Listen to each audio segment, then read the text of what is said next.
com a presença dos vereadores Aurélio Noboura na presidência, vereadora Cris Monteiro, vereador André Santos, regularmente convocados, declaro abertos os trabalhos dessa quarta reunião ordinária virtual da Comissão Extraordinária Permanente de Relações Internacionais. Informo que essa reunião está sendo transmitida através do portal da Câmara Municipal de São Paulo, no endereço www.saopaulo.sp.leg.br, links auditórios online, e pelo canal YouTube desta casa. Passemos agora aos itens da pauta. Nós vamos fazer a inversão, tendo em vista que o senhor Armando não chegou e está presente aqui o doutor Nelson Kagan. Então, nós vamos... presente aqui, vereador. Agora... Bom dia. Está aqui agora. Tá. Então, vamos, como a gente já tinha feito a inversão, nós vamos ouvir o item 2 e logo depois nós vamos ouvir o senhor Armando Júnior, nosso secretário adjunto de Desenvolvimento Econômico, Trabalho e Turismo. Bom, o item 2 é a adoção de redes inteligentes de energia, Smart Grids, e o convidado é o professor Dr. Nelson Kagan, da Escola Politécnica da Universidade de São Paulo.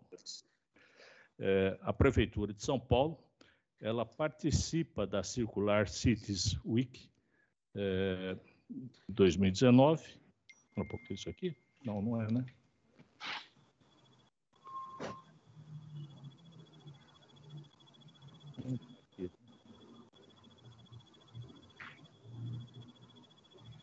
Tá. O Smart Grids, no âmbito tradicional, a energia é gerada e distribuída.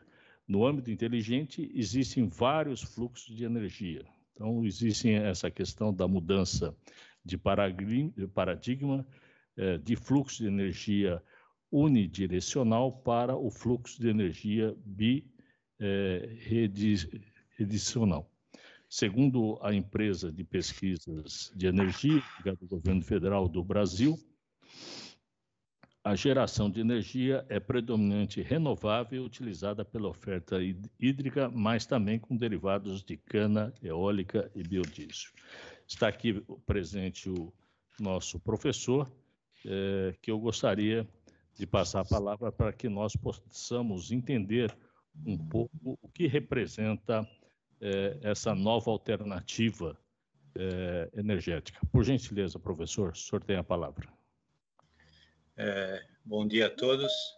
Primeiramente, agradecer pelo convite, em nome da Escola Politécnica, e saudar aí todos os vereadores e demais presentes aí.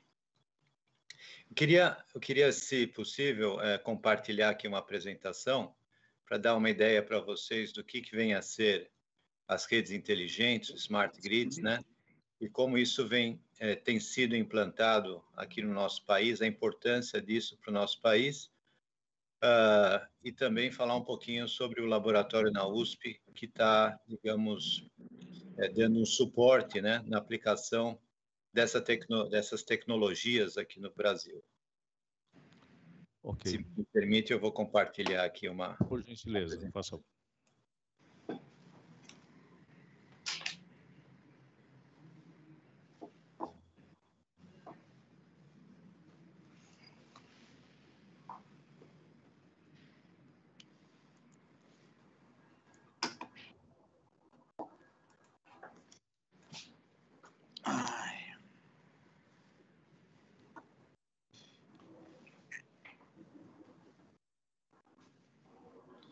Vocês estão vendo a minha tela aqui? Sim. Sim, estamos. Ok. Bom, nós, há cerca de 4 anos atrás, nós inauguramos um laboratório de Smart Grids na Universidade de São Paulo. Vou falar um pouquinho sobre ele.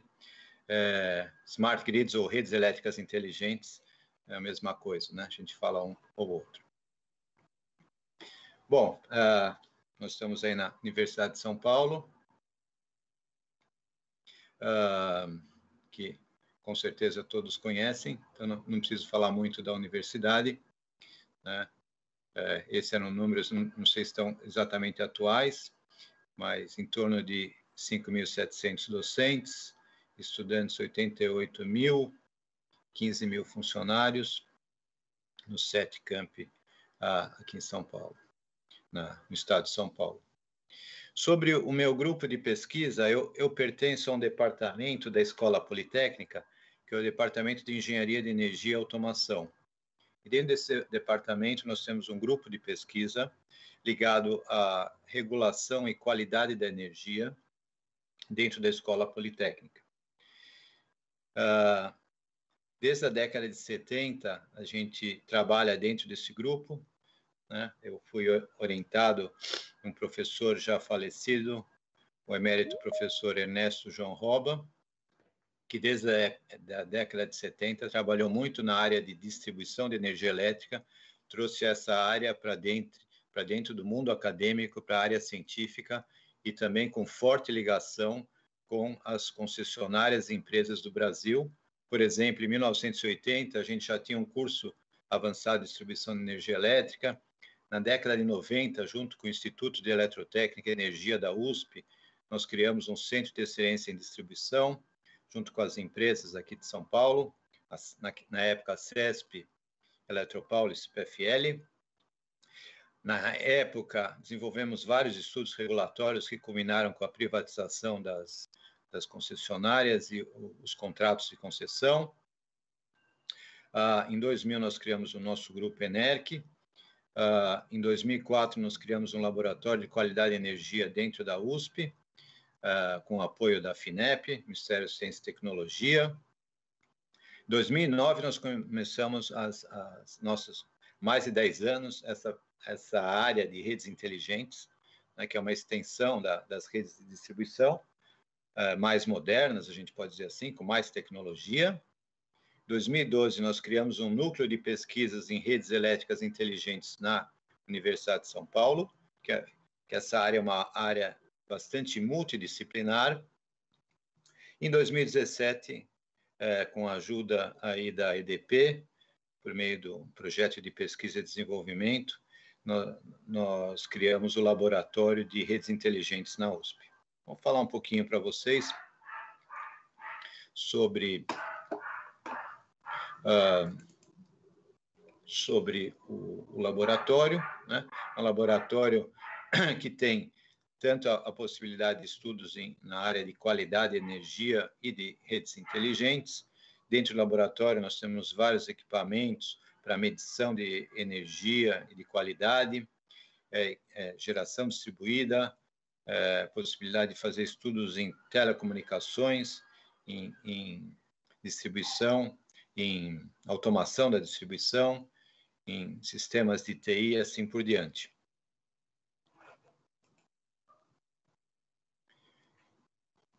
As atividades do grupo de pesquisa, a gente trabalha muito nessa área de pesquisa e desenvolvimento, principalmente pesquisa aplicada junto com as concessionárias do Brasil inteiro, a questão de vigilância tecnológica para saber o que está acontecendo no país como um todo e no mundo, obviamente, né? Promovemos treinamento, agora a gente está iniciando, por exemplo, um MBA nessa área de distribuição de energia e vários eventos que a gente já promoveu, congressos, etc. O primeiro congresso, por exemplo, de Smart Grids na América Latina foi promovido por nós na universidade.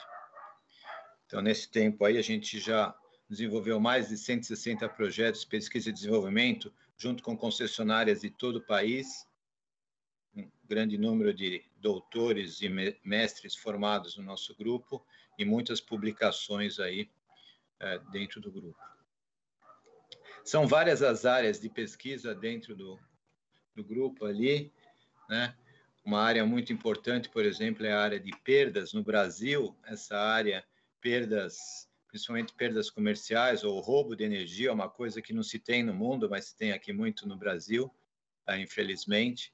Então, a gente tenta melhorar os processos de modo a melhorar também essa questão questão, como eu já falei, de regulação e qualidade, e áreas novas que estão aparecendo, como as fontes renováveis, como foi citado anteriormente, a questão das baterias, o armazenamento de energia, a questão da medição, e hoje em dia a medição inteligente, e planejamento, operação e manutenção dos sistemas de distribuição.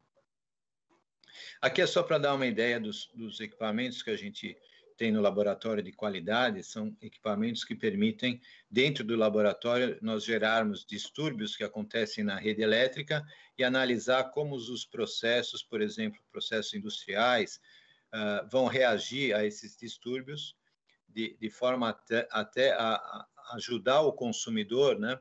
Como proceder, por exemplo, num pedido de ressarcimento por danos em equipamentos ou coisas desse tipo. Já trabalhou com muito nessa linha também de atuação. E aqui são exemplos de medidores de qualidade de energia, né? Que atrás do plug, lá onde a gente coloca o nosso equipamento, tem muita informação, e essa informação tem que ser tratada por meio de medidores mais sofisticados, como esses que estão apresentados aí nessa...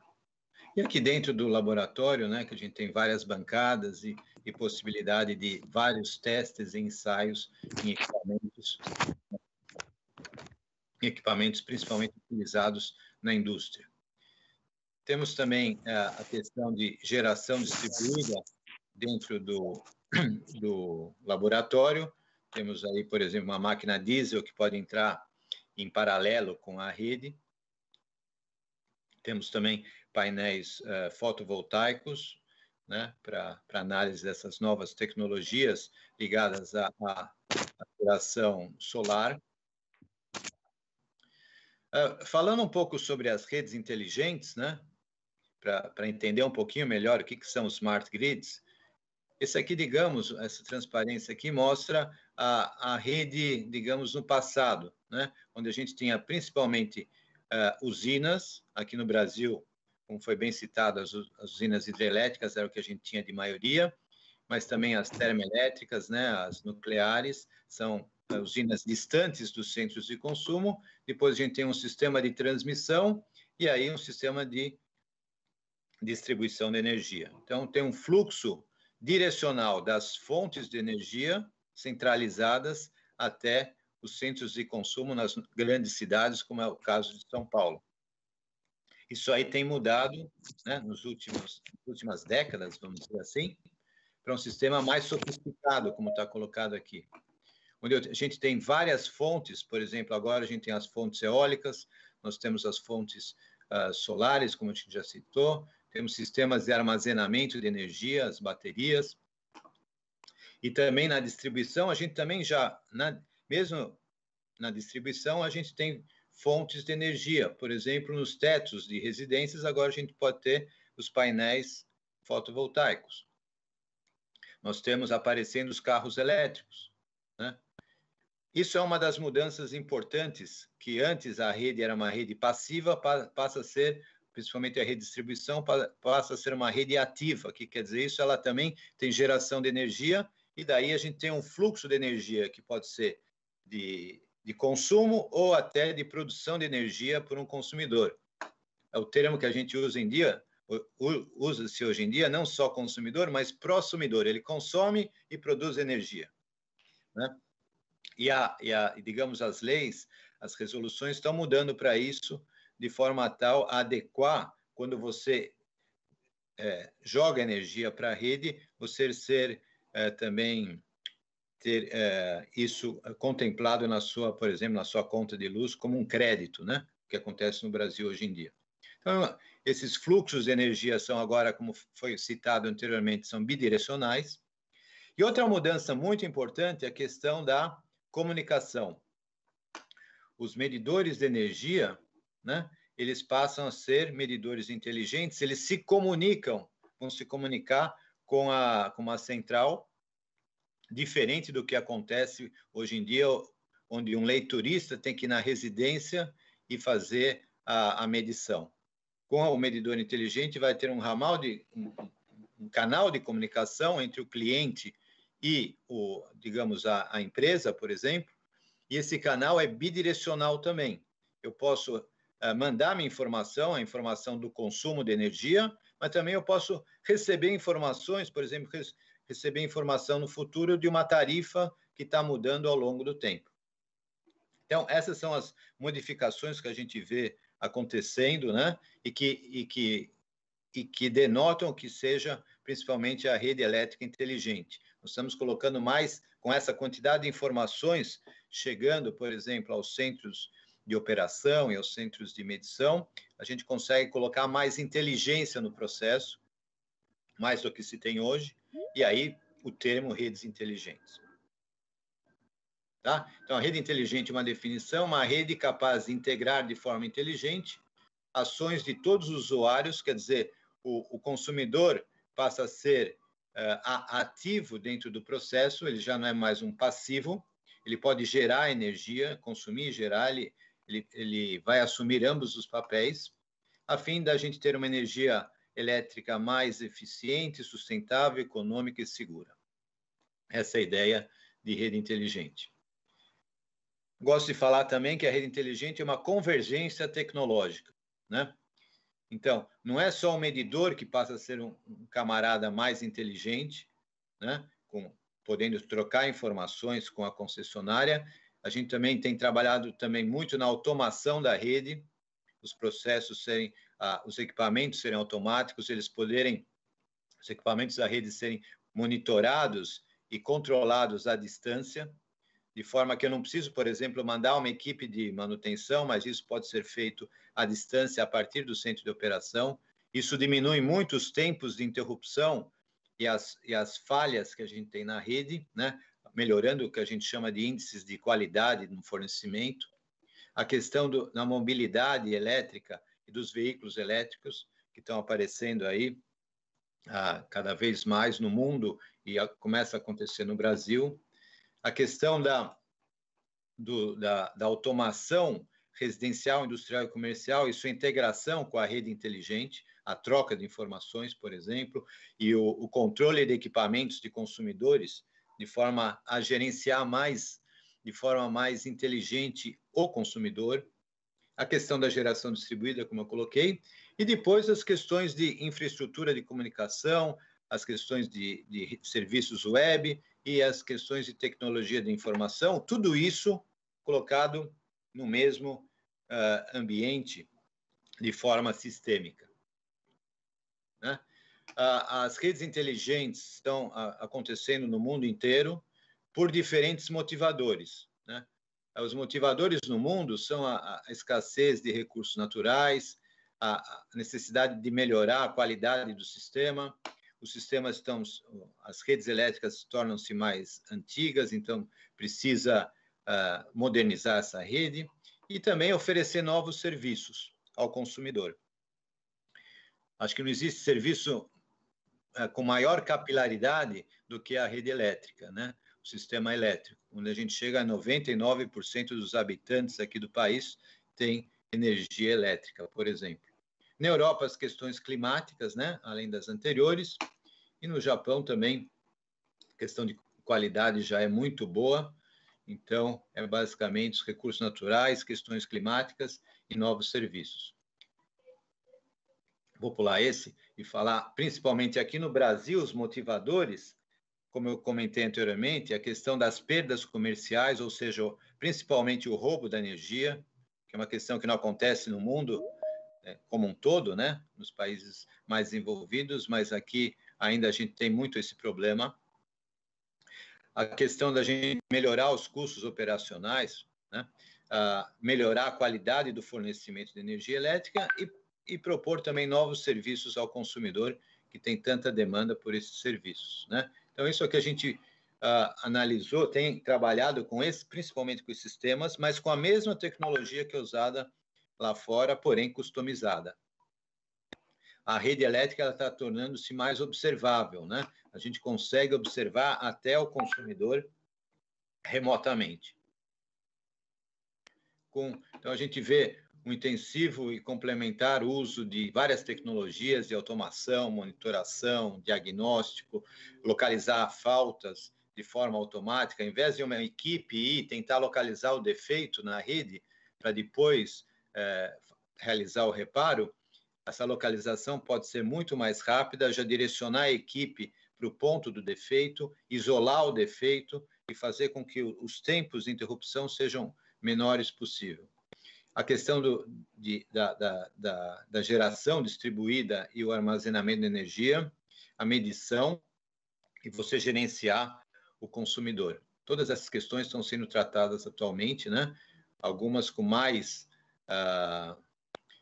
impacto, por exemplo, a automação da rede hoje em dia, né? Todas as empresas têm colocado equipamentos de automação.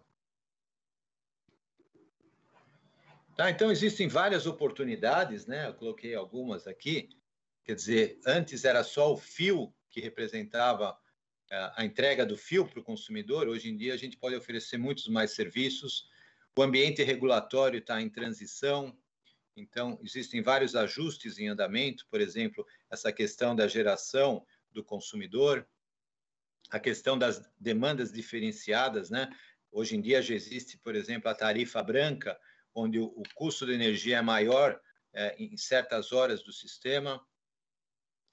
A questão de várias tecnologias disponíveis que estão sendo integradas à rede elétrica. Você utilizar melhor o sistema elétrico, utilizar o cadastro das empresas, a logística, trocar isso com outras empresas. E, principalmente aqui, acho que é importante para essa comissão, talvez a questão das cidades inteligentes. Aqui a gente está vendo no Smart Grids mais a questão de energia elétrica. Porém, a gente tem, na cidade inteligente, a gente também tem a companhia de água, a companhia de gás, o serviço de internet, segurança, trânsito. Todos esses podem ter um compartilhamento, todos eles necessitam de uma rede de comunicação, de medidores inteligentes. Então, se você trabalha de forma compartilhada com todos os serviços, você vai ter muito mais eficiência na cidade, construir uma cidade mais sustentável e inteligente. Bom, aqui só falar para vocês que existem vários projetos internacionais e nacionais em redes inteligentes. Aqui só para citar vários projetos que foram desenvolvidos na Europa para testar tecnologias e para depois implantar essas tecnologias em vários países, praticamente toda a Europa. Também nos Estados Unidos, né, desde a época do presidente Obama, que colocou isso, a questão de redes inteligentes, no seu primeiro discurso. Essa questão foi bastante testada em vários projetos nos Estados Unidos. Aqui no Brasil, a gente teve vários projetos piloto em várias regiões do país, promovidos por várias empresas, né? Por meio principalmente de projetos de pesquisa e desenvolvimento. As empresas podem gastar uma parte de sua receita em pesquisa e desenvolvimento, e elas aproveitaram esses recursos para testar novas tecnologias, principalmente aqui para necessidades do país. Algumas empresas já vêm promovendo ações para realmente implantar essas novas tecnologias em suas redes elétricas. Aqui só falar rapidamente do nosso laboratório na USP, né? Foi o primeiro laboratório de redes inteligentes na América Latina. Né? Falar um pouquinho sobre esse laboratório. Ele foi fruto de um projeto de pesquisa e desenvolvimento, né, aprovado pela ANEEL, no qual a EDP disponibilizou recursos para desenvolvimento desse laboratório na Universidade de São Paulo. A FDT é uma das fundações ligadas à Escola Politécnica, e aí, por meio dessa fundação, a gente pode realizar esse tipo de projeto, no qual a gente desenvolveu o laboratório inaugurado em 2017. É um laboratório que permite com que a gente faça diversos testes em ambiente de laboratório, num ambiente controlado. Antes de você fazer o teste em campo, que são às vezes testes muito caros, você pode testar novas tecnologias dentro do ambiente de laboratório. Tem aqui várias questões bastante específicas da engenharia elétrica, eu não vou entrar, mas, por exemplo, a gente pode tem dentro do laboratório um centro de operação, que a gente chama centro de operação virtual, que você pode trazer todo o ambiente de uma empresa de energia elétrica e realizar todos os testes antes de você implantar na empresa propriamente dito.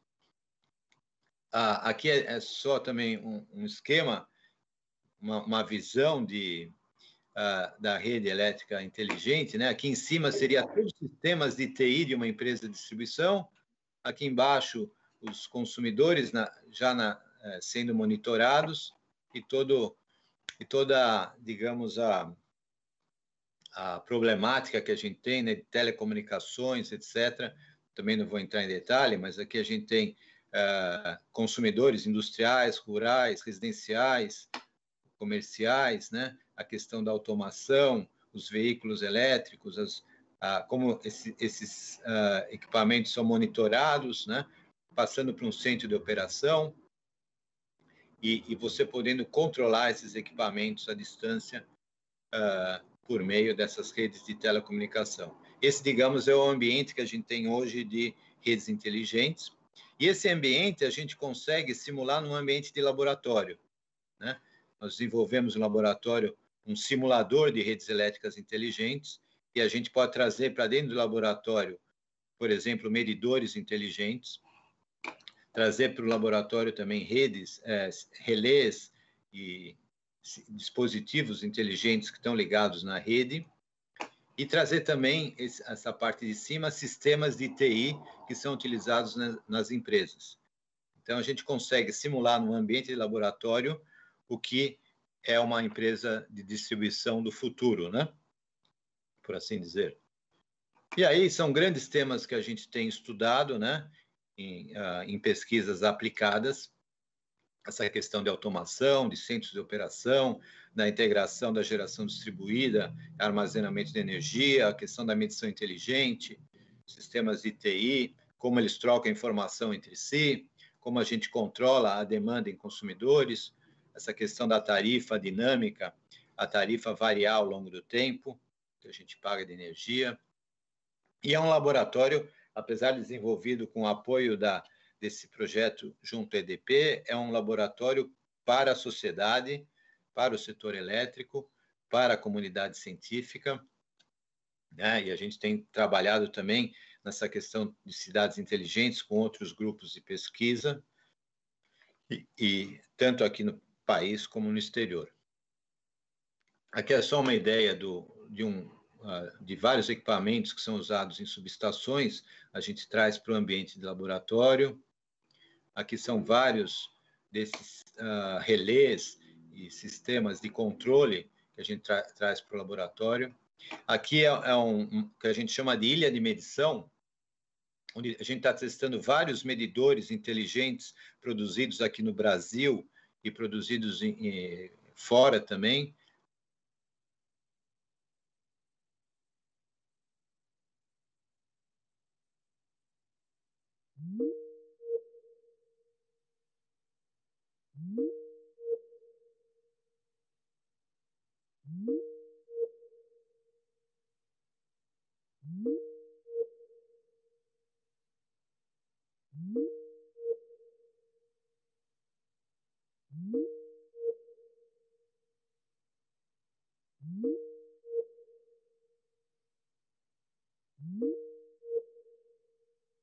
É como se eu estivesse dentro de uma sala de operação de uma distribuidora.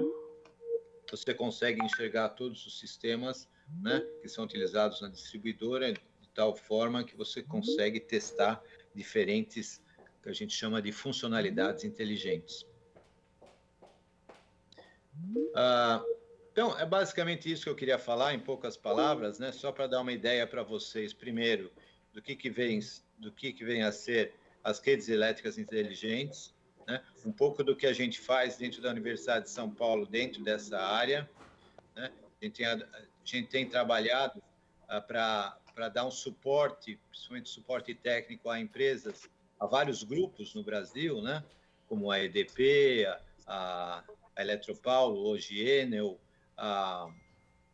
o Grupo Neoenergia, o Grupo Energisa, quer dizer, praticamente todas as empresas no Brasil, a gente tem dado um suporte para nessa área de redes elétricas inteligentes, né?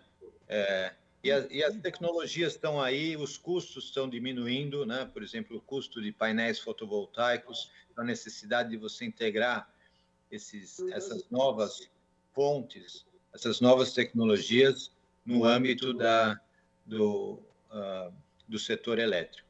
Então, mais ou menos isso que eu queria falar para vocês hoje. Estou aberto a perguntas, é isso, se for o caso. Muito obrigado. Obrigado, professor. Gostaria também de registrar a presença do vereador Arcelino Tato. Eu tenho uma dúvida, antes de passar para o vereador André Santos, que também gostaria de fazer algumas perguntas. Eu tenho visto que alguns países, principalmente na América Latina, como, por exemplo, o Bogotá, as cidades, né, de Bogotá e Santiago, elas estão mais avançadas com relação a essa questão do transporte público, utilizando ônibus elétricos. E aqui a gente vê que nós temos mais de 15 mil ônibus transitando diariamente na nossa cidade, e a gente vê que essa discussão e esses testes ainda estão bem incipientes. Essa é a primeira dúvida. A gente tem condições de acelerar ainda mais? A outra questão, vira e mexe, nós estamos tendo problemas, até com essa questão de recursos hídricos, que está relacionada diretamente à geração de energia, e como agora, por exemplo, o estudo que vem sendo feito e a implantação dos aumentos que vão ser até com a ligação do funcionamento da energia da usina que vai ser incluída para gerar energia até por falta de água, nós verificamos que nós vamos ter um aumento de quase 50% das contas de energia de cada um. Eu pergunto, não está na hora da gente começar a trabalhar com esses painéis fotovoltaicos, buscar outras alternativas, buscar uma nova proposta para a cidade, rediscutir essa questão da perda de energia que nós temos dentro dos imóveis da cidade de São Paulo, enfim, dar uma melhorada e buscar, através de uma parceria, quem sabe, da USP, um processo onde a gente pode reduzir e melhorar essa questão energética na cidade de São Paulo. Essa é a pergunta que eu gostaria de fazer ao senhor. Muito obrigado pelas perguntas. Quer dizer, eu vou começar talvez da sua última pergunta, né? Essa questão bastante atual da falta de chuva, né? Nós ainda somos bastante dependentes do sistema hídrico, né? Então, quando a gente tem anos com escassez de chuvas, a gente sofre. Isso já acontece já há muitos anos. E daí a questão do despacho das térmicas no Brasil e um custo maior, e aí o impacto sobre as tarifas, né? A gente vê, por exemplo, na Alemanha, né, que eles queriam diminuir drasticamente, por exemplo, as nucleares, e eles subsidiaram bastante na época, há uns anos atrás, a instalação de painéis fotovoltaicos nas residências. E o interessante é que lá, para incentivar a utilização de painéis fotovoltaicos, quer dizer, ter essa geração de energia próxima ao consumidor, eles como alugavam basicamente o telhado. Quer dizer, ele pagava pela produção de energia no telhado, né, vamos dizer, o dobro do que era o valor do consumo. Então, valia muito a pena para o consumidor ele instalar aquele painel, porque rapidamente ele tinha, digamos, o retorno naquela instalação. E com isso, a Alemanha começou a produzir muita energia próxima ao consumidor, né? E até teve depois que dar talvez um basta nisso ali para poder gerenciar toda essa quantidade de energia sendo gerada. A gente não digo que isso seja feito da mesma forma no Brasil, mas o custo dos painéis fotovoltaicos tem caído muito, e a tendência, a gente tem visto uma tendência aí de aumento exponencial da instalação dessa tecnologia, né? Os consumidores estão instalando isso, virando, que a gente, como eu chamei, prosumidores, produtores de energia, e isso, quer dizer, isso vai ter um impacto muito grande ali de você não ter uma dependência tão forte, né, como a gente tem hoje. Você pode diminuir o teu custo, na sua dependência no consumo de energia que vem das grandes fontes, né? E aí, obviamente, isso também para a sociedade vai ter um impacto menor quando, por exemplo, na falta de chuva. Então, realmente é uma coisa que está acontecendo. Pode-se ter mais incentivos nessa área, né? Incentivos regulatórios, mas uma coisa que realmente está acontecendo. A ANEEL tem trabalhado na regulação disso, hoje em dia no Brasil, né? Se você instala um painel fotovoltaico e você está jogando energia para a rede, essa energia que você jogou de volta para a rede, ela é acreditada como um bônus para você, por exemplo, no próximo mês. Você não é que você jogou simplesmente para a rede, você vai ter um benefício disso. Não é que você está sendo pago, mas você está tendo um benefício em quilowatt-horas para o mês subsequente. E também já tem a possibilidade de você se organizar com os vizinhos ou com o mesmo CNPJ, você fazer essa troca. Quer dizer, a regulação, não sei se está sendo tão rápida, mas ela está acontecendo nesse sentido, para a gente não ser tão dependente, por exemplo, do sistema hídrico, quando a gente tem um ano mais seco, né? Sofrer e ter, por exemplo, despacho de térmicas e aumentos de tarifa, como a gente está tendo hoje no país como um todo. Então, realmente, são tecnologias que estão acontecendo e trazendo essa inteligência, né? E por acaso são tecnologias aí com pouco impacto sobre o ambiente, que são bastante bem-vindas, né, numa cidade como São Paulo. Quanto à questão dos ônibus elétricos, né, não é muito a minha área. Na verdade, o que a gente, dentro da nossa área, a gente vê o impacto sobre a rede elétrica. Então, a questão de você, por exemplo, ter postos de abastecimento dos ônibus, e quando tiver também veículos elétricos, mais postos de abastecimento dos veículos elétricos, e como esses postos impactam sobre a rede elétrica como um todo, né?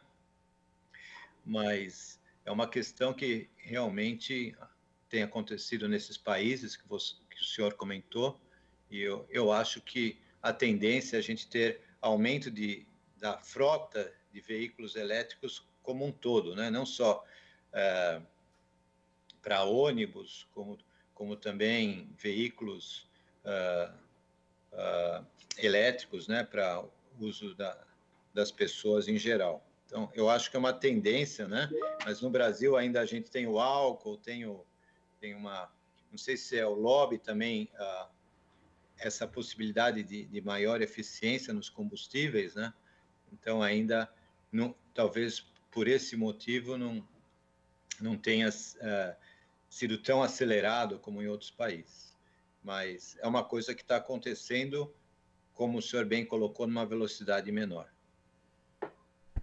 Professor, por favor, você poderia retirar a exposição e voltar a sua câmera, por favor? Só interromper o compartilhamento de tela. Pois. Obrigado. Bom, gostaria de passar a palavra ao... Obrigado. Obrigado. Gostaria de passar a palavra ao vereador André Santos, por gentileza. Bom dia aos nobres vereadores, presidente Nobura, vice-presidente Cristian de Monteiro, e os demais vereadores que estão conosco.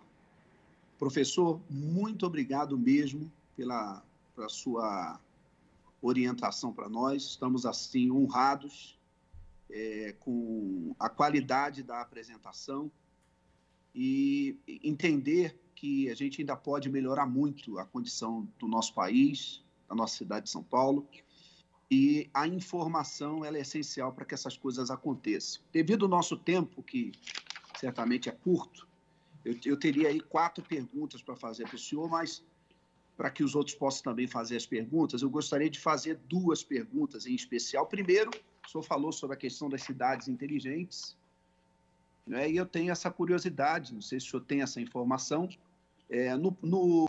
dos países do exterior, quais são as cidades que mais se destacam, ou a principal delas que mais se destaca, e aqui no Brasil, dentre os estados, qual é o estado, quais são os estados que hoje estão mais evoluídos em relação a se tornar uma cidade inteligente? É a primeira pergunta. E a segunda pergunta é em relação à futura tarifa de energia aos clientes, porque se a remuneração atual da empresa de distribuição de energia vem do uso de sua rede elétrica instalada, que por sua vez tem seu faturamento medido na quantidade de energia que o cliente, ou seja, residencial, comercial, consome, considerando que a autogeração de energia reduzirá drasticamente esse mecanismo de receita, como será, né, no entendimento do senhor, se você já tiver esse tipo de conversa, a tarifa de energia aos clientes não autogeradores, pois devido ao formato de concessão, onde a empresa distribuidora é remunerada sobre o investimento na estrutura de distribuição, como é que a coisa vai... Eles vão conseguir combinar essa questão dos interesses pessoais, porque hoje há um grupo muito grande que lucra de forma enorme para não haver o progresso dentro da nossa cidade, dentro do nosso país. Quanto menos progresso, melhor para muita gente. Então, há uma série de conflitos de interesses e eu gostaria de fazer essa pergunta, tenho essa preocupação em relação a essa questão de tarifas de energia. Obrigado. Obrigado pelas perguntas, doutor André. Bom, são várias cidades aí na primeira pergunta, né, sobre as cidades inteligentes. Várias cidades no mundo, eu tenho uma lista aqui que eu já tinha preparado. No topo do ranking aqui está Londres, né, no Reino Unido, Nova York, Estados Unidos, Amsterdã, Paris, Tóquio, Singapura, Copenhague. Então, cadê o Brasil? Mas eu acho que a gente chega lá. É isso aí. A cidade inteligente, quer dizer, é isso que você falou, bastante a questão da informação, com o 5G, por exemplo, nessas novas tecnologias chegando, a internet das coisas, a IoT também, isso tudo vai contribuir, porque a informação, sensoriamento, observabilidade de todos os sistemas de uma cidade, né, eles tendem a melhorar muito aí com a tecnologia, mas a gente tem muitos problemas antes disso, né, que estão sendo atacados, mas mesmo assim São Paulo, que é uma cidade extremamente desenvolvida, né, no Brasil, a gente vê várias iniciativas, né, de colocar mais inteligência, né, mesmo no setor de energia que eu trabalho, a rede já é inteligente, a gente tem bastante automação. Se você olhar, por exemplo, uma subestação de energia elétrica, já tem sistemas bastante inteligentes, vamos dizer. O que a gente coloca é sempre mais inteligência, né? Então, dentro das nossas possibilidades, né, eu acho que o Brasil aí tem um futuro bom nisso aí, e tem boas cabeças ainda no Brasil para uma boa juventude aí, estudiosa, para trabalhar nessas áreas aí e novos campos aí para se desenvolver. A gente sabe, por exemplo, o software aqui no Brasil, né? Aplicativos, software, é uma coisa sempre foi muito bem visto no mundo, né? Como a gente desenvolve. Assim como tem na Índia, na China, aqui também, boas cabeças para colocar inteligência nas nossas cidades. Então, eu vejo com bons olhos, apesar de, obviamente, nós estarmos atrasados em relação a essas cidades. Sobre a receita, né? Todo mundo pergunta, porque quando você coloca mais Se o consumidor ficar com sua geração própria, vamos dizer, ele podia ser até desconectado da rede, né? Mas a gente ainda não tem sol à noite, né? A gente ainda só tem sol de dia. Então, quando você põe um painel na sua residência, se você não tiver uma bateria, por exemplo, você não consegue ficar independente. Então, você precisa estar ligado à rede elétrica e você precisa, digamos, pagar por isso, né? Então, a gente vai ter provavelmente mudanças tarifárias de você pagar por aquela disponibilidade de energia. Quando te falta um dia chuvoso ou que não tem tanta geração na tua residência, você vai usar o teu sistema convencional, né? Vai ter que estar ligado à rede. Então, a questão por qualidade de fornecimento, por confiabilidade, você vai estar sempre ligado à rede, você vai ter que pagar por isso. Então, eu acho que essa questão tarifária, né, ela tem que ser bastante sendo evoluída à medida que essas tecnologias vão se concretizando mais no sistema. Não sei se eu respondi a contento. Obrigado, doutor. Obrigado, André. Vereadora Cris Monteiro, gostaria de fazer alguma pergunta? Sim, na realidade, bom, obrigado a todos, prazer estar de volta aqui com os nossos colegas da Câmara, obrigada, professor Nelson, prazer tê-lo ouvido, realmente a apresentação, né, para mim, uma enorme novidade, é muito bom saber disso. Eu tinha uma pergunta, mas o nosso amigo, meu colega vereador André Santos, ele pegou minha pergunta, mas eu tenho outra. É o seguinte, a gente está aqui numa casa de leis, né? Pensamos em como melhorar a vida das pessoas, né? O que a gente pode fazer para que as pessoas tenham melhor qualidade de vida, a nossa cidade seja uma cidade mais harmônica, né? Que as pessoas possam habitar com mais alegria, felicidade, saúde. E me perguntei durante a sua apresentação se há alguma coisa que a Câmara Municipal de São Paulo possa fazer para ajudar a que esse processo, né, de fato, venha para melhorar a vida das pessoas. O senhor consegue pensar em alguma coisa? A gente sempre a gente teve dificuldades no passado, né? Por exemplo, a questão de enterramento de redes, né? A cidade de São Paulo, né? Se você tivesse a rede enterrada, teria várias coisas, benefícios, né? Benefício de você não ter tanta interrupção no fornecimento de energia, né? A cidade ia ser mais limpa, mais bonita, e assim por diante, como você vê em vários lugares, né? Isso é uma questão. E a questão, o enterramento não é só da rede elétrica. A gente poderia compartilhar esse enterramento dos vários utilities, né? Dos vários serviços públicos que a gente tem. A gente tem água, tem gás, tem telecomunicação, e também, hoje em dia, a gente tem, sei lá, a ciclovia. Tudo isso podia ser integrado de uma forma mais harmônica, né? Enterrando essas estruturas e de forma a atender melhor o consumidor. Eu acho que isso é uma questão bastante interessante. A questão também do compartilhamento da comunicação, por exemplo, né? Então, você tem na tua residência, hoje você tem um medidor inteligente para engenharia elétrica, para energia elétrica. Você tem um medidor inteligente, por exemplo, para o gás, um medidor inteligente para a água, cada um com uma rede de comunicação independente. Você tem a NET ou tem outra para a internet. Por que não trabalhar compartilhado? E o que eu vejo que as empresas, uma empresa é pública, outra empresa é privada, uma dificuldade muito grande, né, com a prefeitura também, para tentar juntar todo mundo numa mesma mesa.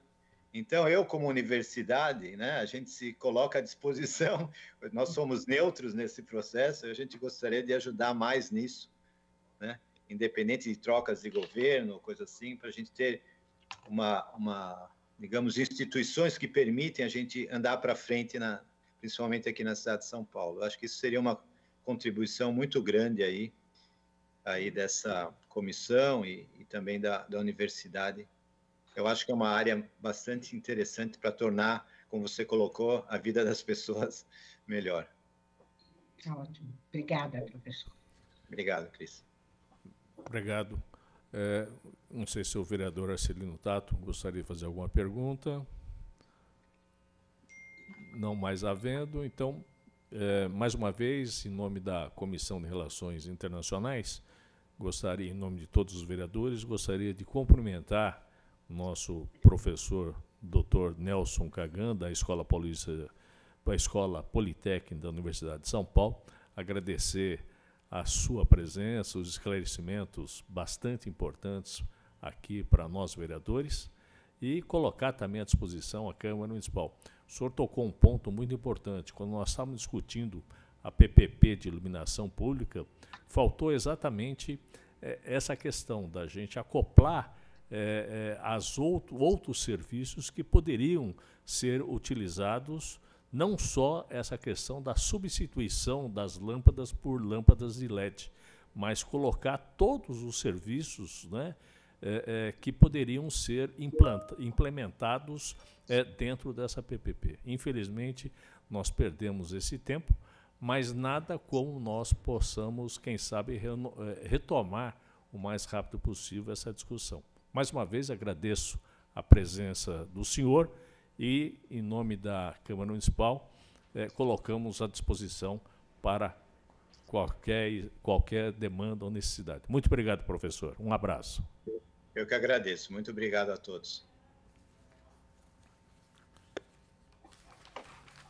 Bom, agora passemos ao próximo item, que diz respeito à alimentação entre os municípios, destacando a importância dos governos locais nos sistemas alimentares mundiais, bem como a necessidade de políticas públicas para garantir a segurança alimentar.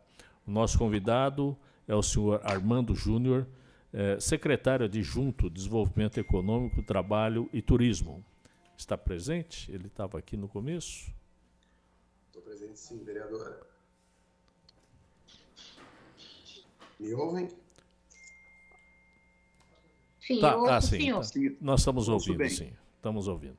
Então, por gentileza, o senhor que participou daquele evento virtual, Diálogos Independentes sobre os Sistemas Alimentares das Cidades Latino-Americanas, organizada pelos governos locais e pela sustentabilidade, em parceria com a Organização das Nações Unidas para a Alimentação e Agricultura, e representando a Secretaria, nós gostaríamos de ouvir o relato do senhor e como nós podemos avançar e a Câmara Municipal poderá ajudar nessa questão. O senhor tem a palavra, por favor. Muito obrigado, muito bom dia, vereador Aurélio Nogueira, todos os vereadores, André Santos, Cris Monteiro, Marcelino Tato, todos os integrantes aqui da Comissão Extraordinária de Relações Internacionais. Agradecer pelo convite, deixar um abraço aqui da nossa secretária municipal, Aline Cardoso. Eu vou projetar aqui na tela a apresentação para que a gente possa falar um pouquinho sobre esse tema. Tudo bem. Vocês estão vendo a minha tela projetada? Sim. Estamos. Sim. Perfeito. Então, falar um pouquinho aqui, então, sobre essa questão da produção e do consumo dos alimentos e essa segurança alimentar aqui na cidade de São Paulo, as políticas públicas que nós desenvolvemos aqui na Secretaria. Os programas e projetos que nós temos aqui, né, nós sempre tentamos fazer condicionar eles aqui também aos ODS, né? Esses programas que nós temos na área de segurança alimentar e nutricional, eles estão aí abarcados nesses 7 ODSs, então temos aí diversas ações que correspondem aos objetivos do desenvolvimento da ONU. Para a gente falar um pouquinho do banco de alimentos, né? Eu acho que muita gente já conhece, mas às vezes não conhece muito como que funciona, como que operacionaliza. Então, explicar um pouquinho para vocês o que é o banco de alimentos aqui da Prefeitura de São Paulo. O Banco de Alimentos é um programa aqui da Secretaria, onde nós buscamos alimentos que estejam próprios para o consumo, mas que eles sejam ou de doação ou que eles não seriam mais utilizados em mercados, sacolões, doações de empresas, até pessoas físicas mesmo, e nós fazemos essa recepção dos alimentos. Nós temos uma equipe técnica lá, com nutricionista, com toda uma infraestrutura e capacidade para fazer a separação dos alimentos, né? A gente pega aqueles alimentos que não estão próprios para o consumo e descartamos, selecionamos os alimentos próprios para o consumo e aí nós fazemos a distribuição. Essa distribuição ela é feita por meio de entidades sociais cadastradas aqui na Prefeitura de São Paulo. Então, são entidades que atendem a população em vulnerabilidade, né, principalmente na periferia, e essas entidades, hoje nós temos 410 entidades cadastradas no Banco de Alimentos de todas as regiões de São Paulo. Essas entidades, elas vêm ao Banco de Alimentos e nós fazemos a distribuição e elas fazem a distribuição final para a população. Alguns dados aqui para vocês terem um pouco desse conhecimento do Banco de Alimentos, né? A gente acaba atingindo aí cerca de 280 mil pessoas com essa política pública aqui da Secretaria. E dar uma base aqui de dados, né, para vocês. Anualmente, o Banco de Alimentos ele costuma captar e distribuir cerca de 300 a 400 toneladas por ano, né? 300 a 400 toneladas por ano, né? Um índice bastante relevante de distribuição de alimentos. Desde que começou a pandemia, esse índice cresceu enormemente, muito por conta do nosso direcionamento de atividades, né? Em virtude da pandemia, né? O que ficou mais latente na população foi a segurança alimentar, a necessidade de alimentação, com a falta, né, de geração de renda, de trabalho, com o fechamento do comércio, enfim. Então, esse trabalho começou a ser intensificado e aí, só nesse último ano, nós já... a arrecadação, ela passou simplesmente de 300, 400 toneladas anual para 3.000 toneladas, né? Então, aí, desde o início da pandemia, nós já estamos com esse valor. Este ano aqui, em 2021, contando 6 meses, já estamos em 912 toneladas de alimento, né? Já chegando aqui a quase 1.000 toneladas.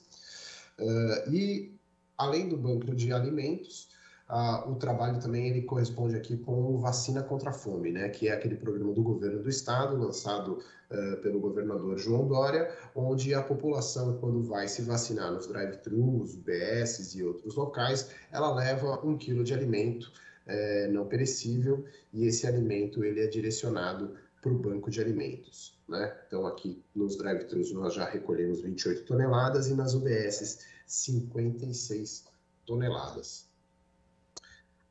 O programa Banco de Alimentos ele acabou sendo expandido com um outro programa que nós desenvolvemos aqui na Secretaria, que chama São Paulo no Combate ao Desperdício, que é o nosso programa de combate ao desperdício e à perda de alimentos. O que é esse programa?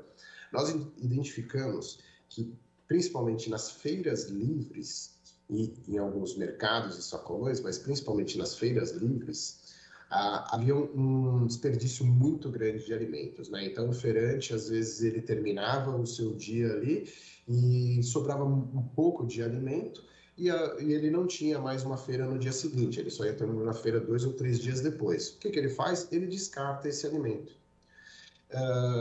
porque para ele não vale a pena continuar com ele armazenado.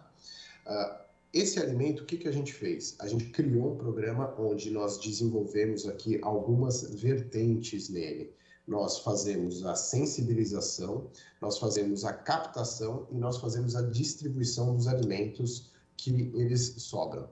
Então, o que acontece? É um programa com 3 pilares, né? A parte de segurança alimentar, onde a gente vai até as feiras buscar esse alimento. Então, a gente pega o alimento que antes ele seria descartado, ele ia para o lixo, efetivamente, e ele está completamente próprio para o consumo. Esse alimento ele é captado, então, e ele vai para o banco de alimentos para fazer a distribuição. A sensibilização que a gente faz é por meio de pessoas que nós contratamos no programa Operação Trabalho, aqui da Secretaria, né, o POT. São pessoas são pessoas já em vulnerabilidade, né, que nós contratamos, e parte delas, inclusive, faz parte de um outro programa que nós temos, que é o Tem Saída, que é um programa de apoio a mulheres vítimas de violência doméstica e familiar. Então, é um programa que nós ajudamos a empregabilidade dessas mulheres para que elas saiam do ciclo de violência, e um dos locais onde elas podem trabalhar é nesse programa de combate ao desperdício de alimento nas feiras livres. Então, essas mulheres elas vão até as feiras, elas conversam com os feirantes, fazem a sensibilização, né, o convencimento do feirante de, ao final da feira, ao invés de você descartar esse alimento, você doa aqui para a gente da Prefeitura de São Paulo, que nós vamos fazer a doação desse alimento para as pessoas que estão em vulnerabilidade alimentar. E é um programa também que ele tem um cunho ambiental. Por quê? Porque ao invés desse alimento que estava até próprio para o consumo, ele antes ia para os aterros, né? Criando aí, né, uma grande matéria orgânica, e nós fazemos o encaminhamento disso para os pátios de compostagem, né? Transformando a parte dos alimentos que não estavam próprios para o consumo, né, em adubo. Alguns números desse programa aqui para vocês: a gente está chegando a 400 toneladas de alimentos doados, né? Então, a gente tem aqui os arrecadados e os descartados, né? Então, a gente faz, os nossos nutricionistas, a nossa equipe no banco de alimentos, quando recebe os alimentos, elas tiram aquela folhinha do alface que está queimada, descartam aquela fruta que realmente ficou amassada e já não dá mais para utilizar, mas faz a separação e coloca ali os alimentos. Os feirantes recebem esse selo, né, essa plaquinha, mostrando que eles fazem parte dessa campanha de combate ao desperdício. E para vocês terem uma ideia de como é importante a parte de sensibilização, quando a gente vai no início e só faz a captação ao final, existe aqui, a gente conseguiu captar 500 quilos de alimentos. Fazendo a sensibilização com essas mulheres do programa, do POT, a gente passa para 15 mil quilos, né? Então, assim, é um trabalho muito importante, gerando emprego, gerando renda para a população em vulnerabilidade e ampliando a segurança alimentar de quem precisa, e também na parte ambiental de não jogar esse alimento nos aterros. Esse programa ele já recebeu dois prêmios internacionais do Pacto de Milão, né, um dos principais prêmios mundiais aí, sobre as boas práticas no combate ao desperdício. A secretária Aline Cardoso, inclusive, entregou para o nosso saudoso prefeito Bruno Covas esse prêmio, e também o da ISVA, né, que é da Associação Mundial de Resíduos Sólidos, justamente como um dos exemplos globais de como não fazer a destinação correta dos alimentos orgânicos. A Fundação Ellen MacArthur também, que tem o Flagship Cities, também colocou São Paulo como uma das 3 cidades a liderar um movimento de economia circular na cadeia alimentar ao lado de Londres e Nova York. Então, é um trabalho que vem sendo desenvolvido, divulgado, propagado aqui de São Paulo para o resto do mundo. A gente aqui, graças a Deus, dando um exemplo para outras cidades do mundo, na questão da economia circular do alimento, e também na geração de emprego, segurança alimentar e nos resíduos orgânicos. Outro programa que a Prefeitura de São Paulo tem é o Cidade Solidária. Esse daqui eu acho que a maioria das pessoas conhece, né? Porque ele começou justamente na pandemia, foi desenvolvido na época da pandemia para fazer a doação de cesta básica, né? Então, o Banco de Alimentos, ele faz a doação do alimento in natura, né? Então, a gente pega os alimentos soltos e faz a distribuição para as entidades. O Cidade Solidária já é uma captação, uma compra, uma doação de cestas básicas que vai para as comunidades. Então, aí já estamos chegando a 5 milhões de cestas básicas entregues nesse 1 ano e 3 meses aí, desde que iniciou o programa, mais aqui algumas toneladas de alimentos e os kits de higiene também, já passando de 1 milhão de kits de higiene entregues para a população necessitada. Outra parte de segurança alimentar importante são a doação de marmitas, né, nesse momento tão difícil que a pandemia nos impôs. Nas refeições aqui já foram mais de 3 milhões de refeições, hoje estão praticamente, são 4.000 refeições diárias sendo entregues.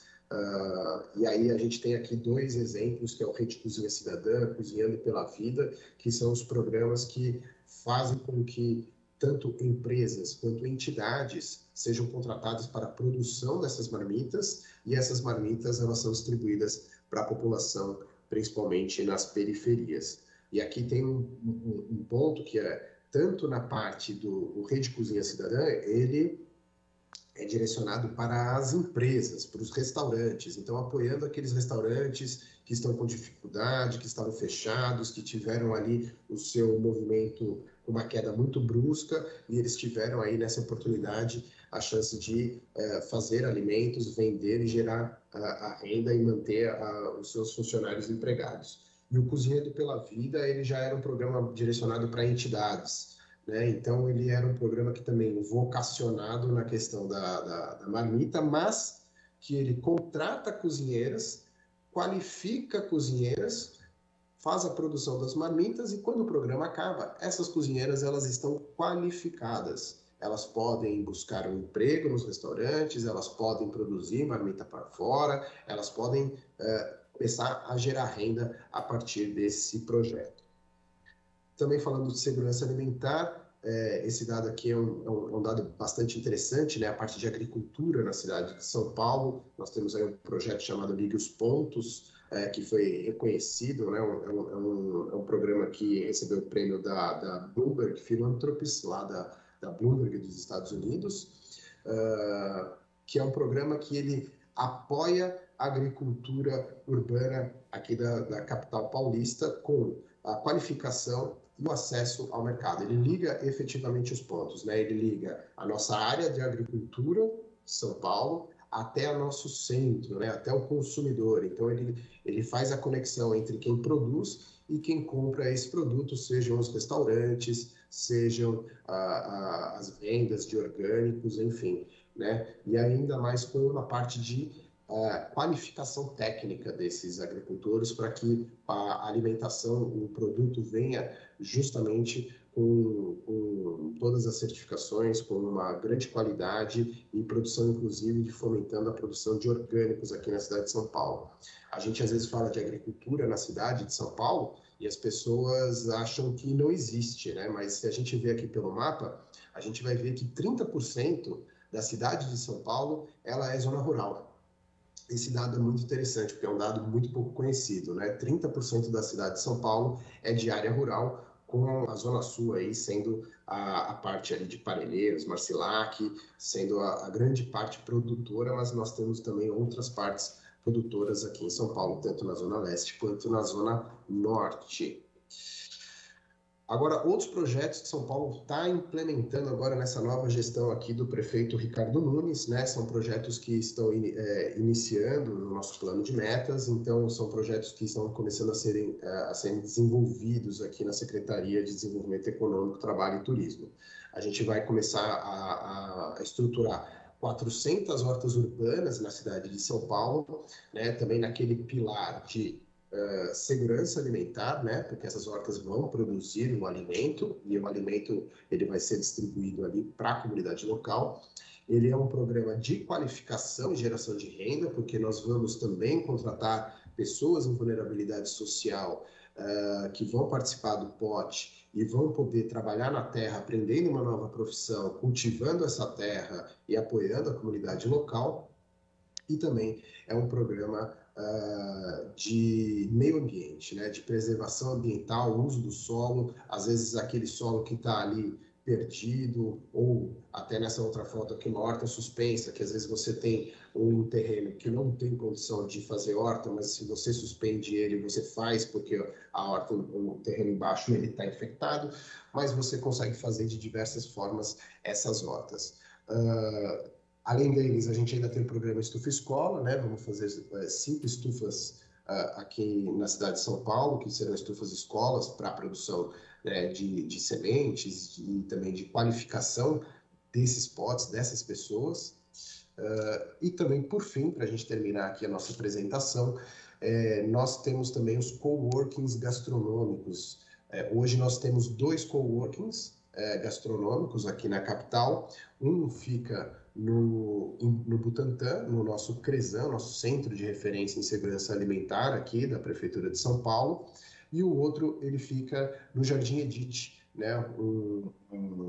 Uma comunidade ali da Coab, perto da Berrine, onde nós temos aí essa cozinha também, junto com o coworking, onde as pessoas elas podem se capacitar, elas aprendem noções de empreendedorismo, né, para poder não só cozinhar, mas também como vender esse produto para a comunidade local. Então, a gente tem a parte de empreendedorismo aliada à parte de qualificação, à cozinha, à produção e fechando esse ciclo todo aí para que as pessoas consigam não só fazer o seu produto, mas vender, gerar renda e se desenvolver aqui em São Paulo. É uma explanação um pouco rápida aqui, né? Eu sei um pouco do horário que nós temos aqui na comissão, então essa é um pouco o resumo aqui dos projetos da Secretaria de Desenvolvimento Econômico, Trabalho e Turismo. Ok. Mais uma vez, obrigado, secretário Armando Júnior. Eu não sei se a vereadora Cris Monteiro, ela está com o horário apertado, se ela quiser fazer alguma pergunta, por gentileza. Quero sim. Muito obrigada, presidente. Obrigada, secretário, pela apresentação muito informativa. A pergunta é, com relação ao banco de alimentos, o senhor disse que as instituições cadastradas é que fazem, né, a entrega desses alimentos. O cadastro é um cadastro simples, a gente faz algum tipo de seleção dessas instituições ou basta com que elas se cadastrem para que elas, então, possam fazer parte do processo? Não, existe um chamamento público, né, onde essas entidades elas se cadastram, então elas têm que trazer toda uma documentação para serem cadastradas aqui na Prefeitura de São Paulo, para que elas possam receber esse alimento e elas possam fazer a entrega. E aí essa entrega que elas fazem também um relatório dessa entrega, para a gente ter a comprovação de que esse alimento realmente foi entregue para a população mais vulnerável. E esse processo é o mesmo processo também, além do banco de alimentos, o senhor falou além da distribuição dos alimentos, também para as marmitas não, as cestas básicas, mesma coisa. Isso. As cestas básicas já é um outro programa, que é o programa do Cidade Solidária, né? O programa do Cidade Solidária, ele não é tocado aqui pela Secretaria de Desenvolvimento, ele é pela Secretaria de Direitos Humanos, e como Cidade Solidária ele é de outra forma, né? Ele foi vocacionado no momento de pandemia, ele tem essa distribuição um pouco menos burocrática, mais simples, feita pela Secretaria de Direitos Humanos, em parceria com a Cruz Vermelha. Tá ótimo. Obrigada. Vereador André Santos, não sei se gostaria de fazer alguma pergunta. Gostaria sim.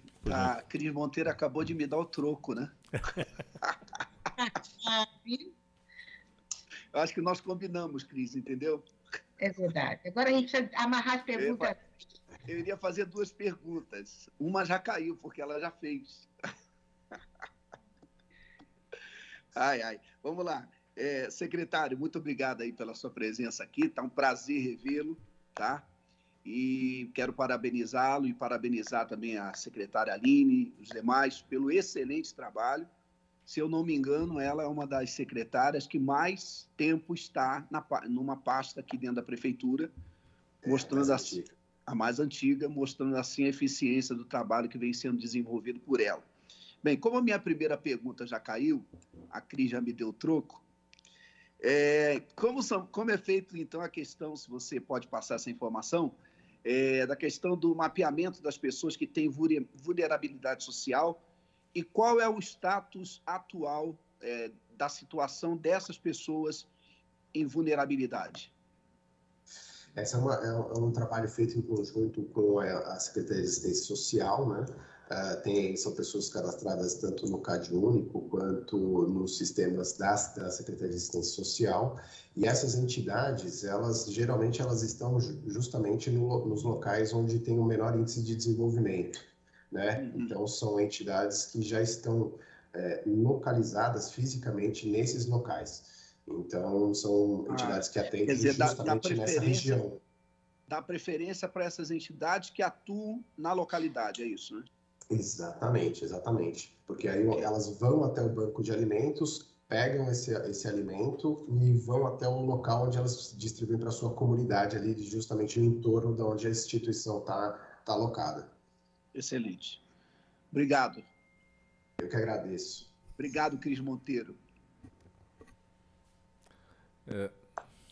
Secretário, gostaria de fazer uma pergunta. Nós estamos aqui na Câmara discutindo essa questão da compostagem, encabeçada pelo Instituto Polis. Eu acho que muitos vereadores chegaram a assinar aqui durante as eleições, se comprometendo a ajudar a compostagem na cidade de São Paulo, que é muito importante. A perda que nós temos, que poderia ser utilizada para compostagem, não vem sendo feita.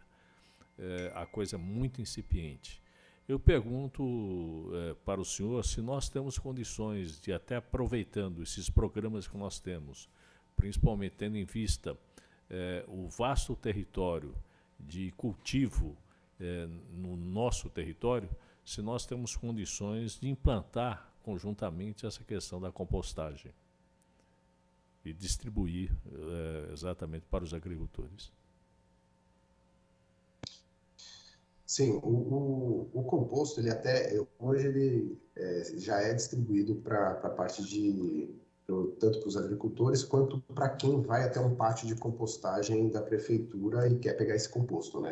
Seja para uma produção mais profissional, seja para as pessoas que querem fazer a utilização de hortas nas suas residências, nos seus apartamentos. Então, se a pessoa for até um pátio de compostagem, ela consegue esse composto orgânico.